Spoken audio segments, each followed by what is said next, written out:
Kuala Lumpur, pelakon jelita, Puteri Sarah Liana, 37, mungkin akan mempertimbangkan sekiranya orang ketiga yang didakwa mengganggu rumah tangganya dengan pengarah, Syamsul Yusof tampil dengan cara baik dengan mohon maaf dan minta izin untuk menjadi isteri nombor 2. Jika awal-awal dia orang ketiga berbuat sedemikian, saya mungkin marah, tetapi akan juga mempertimbangkan. Tetapi, dia pula awal-awal mendera mental dan emosi, kemudiannya menyerang ibu mentua saya. Apabila ibu mentua menyekatnya, dia kacau pula adik-adik Syamsul. Apa benda, katanya. Puteri Sarah menjawab soalan diutarakan oleh pelakon, Nat Zainal menerusi sesi Instagram IG Live beberapa jam lalu.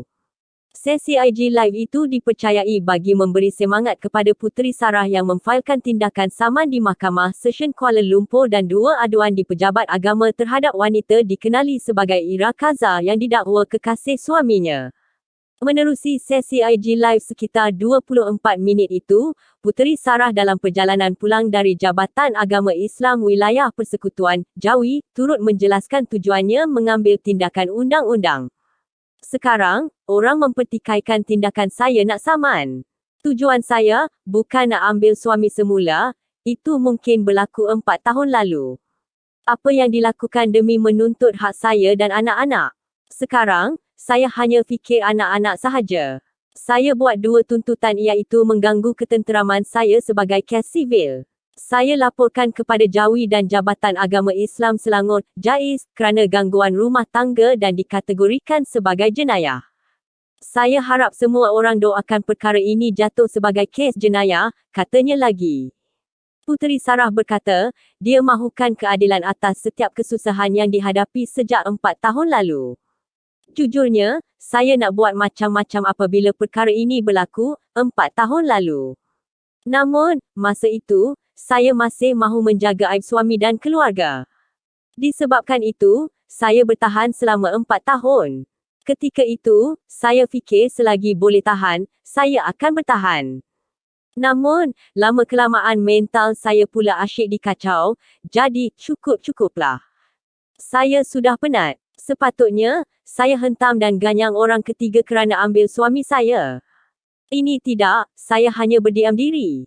Tetapi, dia pula ganggu saya seolah-olah saya rampas suaminya. Ini sudah terbalik, katanya. Puteri Sarah berkata, dia mempunyai rakan yang menjadi isteri kedua. Saya tengok rakan saya hormat isteri pertama, tak pernah kacau dan duduk diam sahaja. Itulah sepatutnya yang berlaku, katanya.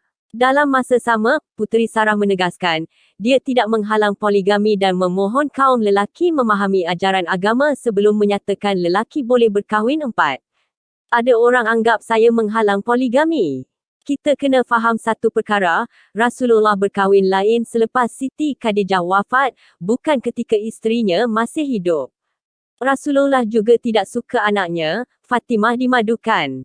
Jadi, buat kaum lelaki nak berpoligami, cari bakal isteri baik daripada keturunan yang baik-baik, katanya.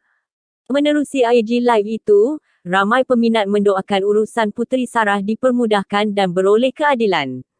Terdahulu, Peguam Datuk Akberdin Abdul Kadir yang mewakili Puteri Sarah memaklumkan, wanita yang didakwa kekasih Syamsul diarah memasukkan pernyataan pembelaan terhadap tuntutan saman dikemukakan Puteri Sarah dalam tempoh sebulan bermula 4 Julai lalu.